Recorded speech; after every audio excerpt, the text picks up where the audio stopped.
Merci de m'avoir proposé de vous parler de l'épidémiologie du diabète en France. Donc, pour commencer, je vais vous rappeler quelques chiffres qui sont publiés par l'OMS.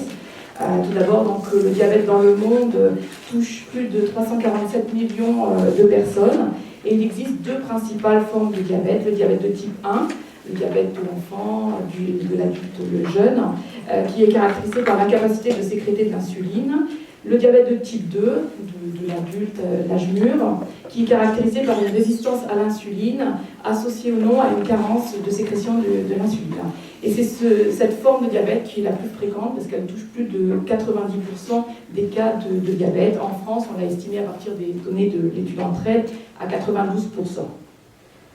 En 2012, le diabète a été la cause directe d'1,5 million de décès. Et une maladie cardiovasculaire était à l'origine de 50 à 80% de ces décès. Et enfin, le diabète est une des principales causes de cécité, d'amputation et d'insuffisance rénale. En France, nous avons la chance de disposer d'un certain nombre de sources de données nationales qui nous permettent de décrire le diabète. Tout d'abord, il s'agit des bases de données médico-administratives avec le système national d'information interrégime de l'assurance maladie, le SNIRAM, ou bien encore les données d'hospitalisation du PMSI. On a également des enquêtes en population diabétique, les enquêtes Entraide qui ont été menées en 2001 et en 2007, et puis un certain nombre d'enquêtes en population générale qui nous permettent d'approcher notamment la prévalence du diabète. Il s'agit d'enquêtes soit uniquement par questionnaire, donc voilà, je vous les ai listés, ou bien avec un examen de santé, comme par exemple l'enquête nationale nutrition santé, ENNS, qui s'est déroulée en 2006, ou bien à venir encore l'enquête Esteban et la cohorte Constance. Alors tout d'abord, le SNIRAM, comme vous allez le voir, nous permet d'obtenir un grand nombre d'indicateurs pour décrire le diabète.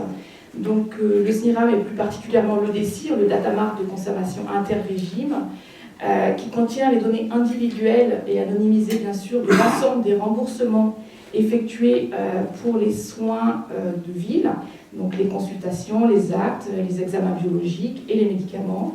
Et ces données sont chaînées aux données d'hospitalisation du PMSI avec un recul depuis 2005. Nous disposons des données sur quasiment tous les régimes d'assurance maladie, plus de 98%, ce qui couvre quasiment l'ensemble de la population résidant en France. Et on a accès aux données sur 3 années plus l'année en cours. Donc on a un recul sur 4 ans. On identifie les personnes diabétiques selon un algorithme que je vous ai mentionné, au moins 3 délivrances d'insuline ou d'antidiabétiques oraux à des dates différentes au cours de l'année, ou 2 délivrances s'il y a un traitement à grand conditionnement. On a quelques données socio-économiques disponibles dans le SNIRAM, l'affiliation à la CMUC, ou bien encore un indice de désavantage social, le FDEP, qui est un indice sur la commune de résidence des personnes, et cet indice a été développé par Grégoire Ray du CPDC. Alors tout d'abord, la prévalence du diabète, donc du diabète traité pharmacologiquement. Donc là, je parle de tout type de diabète, mais comme je vous l'ai dit, c'est essentiellement du diabète de type 2. Donc on a estimé en 2013 à 4,7% la prévalence du diabète traité pharmacologiquement, soit plus de 3 millions de personnes diabétiques en France, avec un âge moyen de 66 ans. Et comme vous pouvez le voir sur ces courbes, on a donc une prévalence qui augmente bien entendu avec l'âge, avec un pic de prévalence entre 70 et 80 ans, aussi bien chez les hommes que chez les femmes, et une prévalence plus élevée chez les hommes, avec 5,2%, que chez les femmes, 4,1%. Quand on regarde les disparités au niveau territorial, donc là vous avez la carte des régions de France, on voit un net gradient avec des prévalences nettement moins élevées sur la partie ouest de la métropole et un gradient qui augmente pour atteindre des prévalences beaucoup plus élevées dans la partie nord-est pour la métropole. Et bien entendu, les prévalences les plus élevées sont dans les DOM, avec des prévalences, donc un écart entre, par exemple, la Bretagne et la Réunion de plus de 3. En termes de disparité socio-économique, donc si on regarde la couverture maladie universelle complémentaire chez les personnes de moins de 60 ans uniquement, parce que cet indicateur n'est pas pertinent au-delà de 60 ans, on voit que les personnes qui sont affiliées à la CMUC ont une prévalence de 2,3% versus 1,7% chez les non-affiliés. Maintenant, donc, le graphique représente l'évolution de la prévalence donc, du diabète traité selon l'indice de défavorisation sociale dont je vous parlais tout à l'heure. Vous avez donc dans le Q1, ce sont les personnes qui résident dans les communes les moins défavorisées de métropole uniquement. Ça ne concerne pas les DOM. Et dans le Q5, les personnes qui résident dans les communes les plus défavorisées. Et donc vous voyez bien ce net gradient, aussi bien chez les hommes que chez les femmes, mais il est davantage marqué chez les femmes parce qu'on a un écart, donc un rapport de 1,7 entre les personnes résidant dans les communes les plus défavorisées par rapport aux moins défavorisées pour les femmes. Donc si on s'intéresse à la prévalence du diabète traité, donc à cette prévalence si on s'intéresse à la prévalence du diabète en général en France, à cette prévalence du diabète traité, il faut ajouter la prévalence du diabète non traité pharmacologiquement, ou traité uniquement par régime, et la prévalence du diabète non diagnostiqué. Donc pour décrire par contre ces prévalences, on a moins d'informations, et donc les dernières estimations, la dernière notamment a été publiée par Evelyne Eschwege assez récemment sur l'étude OBEPI, donc elle estimait la prévalence du diabète non traité pharmacologiquement à 0,3%. Et après, la dernière estimation que l'on avait datée de 2006 avec l'enquête nationale nutrition santé, on avait une estimation de 0,6%. Donc maintenant, on attend les études Esteban et Constance pour actualiser ces estimations et avec plus de précision, notamment dans Constance. Ensuite, la prévalence du diabète non diagnostiqué, donc là elle est plus difficile à estimer parce qu'elle nécessite d'avoir une enquête avec examen de santé, donc ce qu'on avait dans ENNS en 2006. Et donc on a estimé cette prévalence à 1%, soit une personne diabétique sur 5 qui n'était pas diagnostiquée. Et là encore, on attend Esteban et Constance qui nous permettront d'actualiser ces estimations. En termes d'évolution de la prévalence, donc depuis les premières estimations faites par l'assurance maladie, donc depuis le début des années 2000, on peut voir une nette augmentation de cette prévalence. En revanche, nos dernières estimations montrent que si la prévalence entre 2006 et 2009 augmentait d'à peu près un peu plus de 5% par an, depuis 2009, on a un ralentissement de cette augmentation. Donc entre 2009 et 2013, on estime donc l'augmentation de la prévalence à 2,3% par an. Alors maintenant, je vais vous parler des complications du diabète, et notamment des complications cardiovasculaires, avec deux indicateurs: les hospitalisations pour infarctus du myocarde et les hospitalisations pour accident vasculaire cérébral. Donc, ces données sont issues encore du SNIRAM. Donc pour l'infarctus du myocarde, on a estimé un taux brut d'incidence en 2013 de 382 pour 100 000 personnes diabétiques. Donc c'est sur cette partie de la diapo. Et on voit donc, comme en population générale, une nette augmentation des hospitalisations pour un infarctus du myocarde. Augmentation avec l'âge, aussi bien chez les hommes que chez les femmes, mais des hommes qui sont davantage concernés par cette complication. On a un taux d'incidence 2 fois plus élevé chez les hommes que chez les femmes, à structure d'âge équivalente. Pour l'AVC, donc on a un taux d'incidence brute de 559 pour 100 000 personnes diabétiques, avec une augmentation, donc avec l'âge, bien entendu, chez les hommes comme chez les femmes. Et là encore, on a un rapport des taux d'incidence de 1,4 entre les hommes et les femmes. On a pu étudier les disparités régionales aussi en 2013, donc on voit en fait de fortes disparités selon les régions. Et en termes de disparités socio-économiques, donc là vous avez deux graphiques qui portent sur l'infarctus du myocarde, avec donc notre indice de désavantage social, le FDEP, qui est peu marqué. Donc on a un écart entre les personnes résidant dans les communes les moins défavorisées par rapport aux communes les plus défavorisées de 1,1. Par contre, quand on s'intéresse à l'affiliation à la CMUC, là on retrouve un rapport de 1,3 avec une incidence de l'infarctus nettement plus élevée chez les personnes affiliées à la CMUC. Bien entendu, tout ça est standardisé sur l'âge. Pour les AVC, donc on retrouve un gradient mais qui est moins marqué que pour la CMUC. Donc on retrouve un gradient entre les communes, entre les personnes résidant dans les communes plus ou moins défavorisées et selon l'affiliation à la CMUC ou pas, avec quand même un écart de 1,6 entre les personnes affiliées et celles qui ne le sont pas.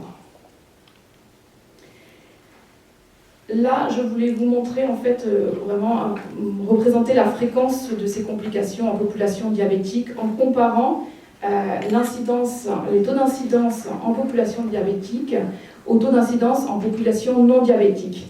Et donc, on voit pour l'infarctus, on a un rapport de 2,2. Donc, on a 2,2 fois plus d'hospitalisation pour infarctus chez les diabétiques que chez les non diabétiques. Et donc à structure d'âge identique. Pour les AVC, on a un rapport de 1,6. Donc par manque de temps, je ne vais pas vous parler d'autres complications, je vais juste vous présenter ce tableau. En plus, il y aura cet après-midi une présentation sur les amputations, mais juste pour vous montrer la fréquence, donc un rapport de 7 pour les amputations d'un membre inférieur entre les personnes diabétiques et les non diabétiques, et un rapport de 9,2 pour le démarrage d'un traitement de suppléance pour insuffisance rénale chronique terminale. Ça, ce sont des données qui sont issues du registre rein. Ces complications peuvent être retardées par un bon contrôle de la maladie, et donc il existe des recommandations qui sont publiées en France par la HAS. Donc les personnes diabétiques doivent bénéficier chaque année d'un certain nombre d'examens. Un des objectifs de la loi de santé publique de 2004 était qu'en 2008, 80% des personnes diabétiques devaient pouvoir avoir bénéficié de chacun de ces examens. Donc bien entendu, on est un peu loin de 2008, mais j'ai quand même représenté le 80% qui est la ligne rouge sur le radar. Et donc vous pouvez voir que pour quasiment l'ensemble des examens recommandés, il y en a très peu qui dépassent ce taux, cet objectif de la loi de santé publique de 2004. Donc par exemple, on a les 3 dosages d'HbA1c, donc l'hémoglobine glyquée, qui est quand même l'indicateur, le paramètre essentiel dans le suivi du diabète. On voit qu'en 2013, seulement une personne diabétique sur 2 avait bénéficié des 3 dosages d'HbA1c. Et si on regarde l'évolution depuis Entraide 2001, qui est la partie bleue du radar bleu foncé, Entraide 2007, la partie un petit peu plus bleu clair, voilà, et 2013 est ici. Donc on voit quand même que ça évolue. Ça évolue nettement ça a évolué nettement depuis 2001, mais on est quand même loin d'atteindre cet objectif de 80%. On l'a dépassé pour la créatinémie, on en est loin pour l'albuminurie avec 30%, dosage des lipides 74%, suivi cardiologique 35%, suivi dentaire 36%, et suivi ophtalmologique, même sur 2 ans, 62%. Par contre, ce qui est intéressant, donc je m'arrête juste sur les 3 dosages HbA1c, ce qui est intéressant de constater, c'est qu'il y a une relative homogénéité sur le territoire. Hormis les DOM, il y a peu d'écart en fait sur la fréquence de réalisation des dosages biologiques en France. En termes de disparité socio-économique, si on regarde l'indice de désavantage social, le FDEP, là aussi c'est très intéressant parce qu'on voit qu'il y a peu de disparité et même que pour les 3 dosages d'HbA1c, l'écart est en faveur des personnes les plus défavorisées. Donc ça c'est un résultat assez surprenant mais très intéressant. Aucune différence pour la créatinémie. Pour la microalbuminurie, les personnes les plus défavorisées en bénéficient légèrement moins, mais même les personnes les plus favorisées en bénéficient déjà peu. Dosage des lipides quasiment identique. Par contre, dans le suivi clinique, là on retrouve, mais ça c'est quelque chose qu'on connaît bien en population en général, on retrouve un gradient avec les personnes les plus défavorisées qui consultent moins les spécialistes. Maintenant, je vais vous parler de la mortalité, donc de la mortalité à partir des données de l'enquête Entraide. L'enquête Entraide qui a été menée en 2001 et en 2007. Le gros atout d'Entraide est de conjuguer des données recueillies par questionnaire auprès des patients et des médecins soignants et des données extraites des bases de données médico-administratives. Donc là, on va s'intéresser aux données de mortalité à 10 ans de la cohorte Entraide 2001. Donc la population d'études de cette cohorte était les adultes résidant en France métropolitaine, bénéficiaires du régime général uniquement, identifiés comme diabétiques. Après quelques exclusions, on avait une population de 9 933 personnes donc diabétiques traitées pharmacologiquement et on suivait leur mortalité sur 10 ans. Donc je passe rapidement. On a varié selon la procédure classique avec les données du RNIPP pour obtenir le statut vital avec un très bon taux d'appariement de 97%. Et ensuite, un deuxième appariement avec les causes de décès, et là encore un très bon appariement, 99,5%. Donc on a l'information sur 2992 décès, on a les causes médicales de décès. Je passe, parce que je n'ai pas beaucoup de temps, sur les caractéristiques de cette population. Et donc là, je vais m'arrêter sur les taux de décès, donc sur les 10 années, des 9086 personnes qu'on a suivies, ce qui fait un suivi de 75 803 personnes années. On a recueilli 3007 décès, ce qui fait un taux brut de décès de 39,7 pour 1000 personnes années. Ce taux est plus élevé chez les hommes que chez les femmes. Il augmente bien entendu avec l'âge et aussi avec l'intensification du traitement. Maintenant, quand on compare ce décès à celui de la population générale, donc en standardisant sur l'âge, on retrouve un surrisque de mortalité en population diabétique de 52%. Et ce surrisque est plus élevé chez les femmes que chez les hommes. Et on a un surrisque quel que soit l'âge. Dernière diapo. Les causes de décès qu'on a recueillies. Donc la principale cause mentionnée était maladie de l'appareil circulatoire pour quasiment 60% des décès, le diabète 36%, les tumeurs 29%. Voilà, donc il s'agit là des résultats préliminaires. Donc à venir, on va pouvoir comparer cette cohorte 2001 à la cohorte 2007 pour pouvoir étudier l'évolution de la mortalité au cours de ces 2 périodes. Voilà, donc conclusion brièvement. Donc ce qu'on peut dire, c'est que la prévalence du diabète en France est en augmentation, liée au vieillissement, à l'obésité, mais avec un ralentissement depuis 2009, une prévalence supérieure chez les hommes que chez les femmes, sauf dans les DOM, c'est inversé, un fort gradient régional, mais surtout des taux extrêmement élevés dans les DOM, de fortes disparités socio-économiques, et une personne diabétique sur 5 serait non diagnostiquée.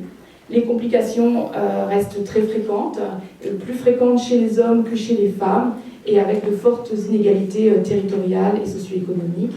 Et enfin, donc, on peut constater une relative homogénéité territoriale ou socio-économique dans le suivi des examens biologiques recommandés. Et voilà, tous ces éléments laissent quand même une place relativement importante à la prévention à tous les stades, qu'ils soient primaires, secondaires ou tertiaires. Voilà, pour finir, je voudrais remercier Laurence Mandreau-Penaud qui a réalisé toutes ces analyses, et merci à vous pour votre attention.